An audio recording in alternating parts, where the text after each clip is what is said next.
सभासद झाल्याचा मी जेव्हा मला वाटतं गणेश साहेबांनी म्हणाले की सभासद व्हा, बरेच दिवस पाठवले होते, परंतु फायनली त्यांनी करून घेतलं सभासद शेवटी. त्याचाच खऱ्या अर्थानं अनुभव झाला की तुम्हा लोकांना काम करताना बघून की कुठेतरी एकजुटी जसं जसं आम्हाला अपेक्षित आहे, पण आम्ही काही कारणामुळे ते करू शकत नाही. प्रयत्न चाललेले आहेत. आमची पण Konkan private farmer producer company आहे, सगळ्यांना माहिती आहे. काही लोक गणेश साहेब स्वतः आपले सभासद सुद्धा आहेत त्याचे. तर एक सहकार मुळात ह्या कोकणामध्ये साहेबांना सगळं माहिती आहे, या साहेबांना माहिती आहे.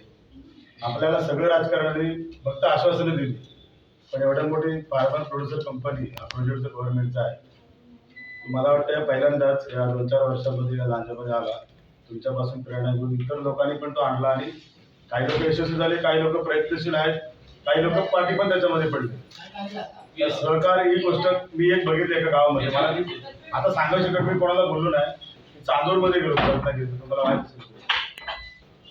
चांदूरमध्ये साहेब काजूचा लिलाव होतो. एकही माणूस काजू विकत नाही, एकही माणूस काजू विकत नाही. म्हणजे काजूचा लिलाव होतो, व्यापारी येतात आणि पुरी लागतात आणि त्यातून जो उरेल सुरत काजू तो भैया लोक देतात.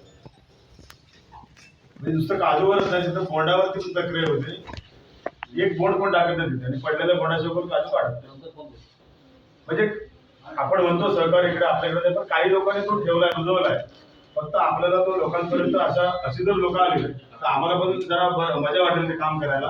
कुठेतरी बस खूप आहे. आम्ही म्हणतो ना नेहमी, साहेब म्हणाले, मला सेम असंच माणूस म्हणाला मला पडतं की कोकण ही सोनं देणारी जमीन आहे, पण त्याची किंमत तुम्हाला लोकांनाच नाही.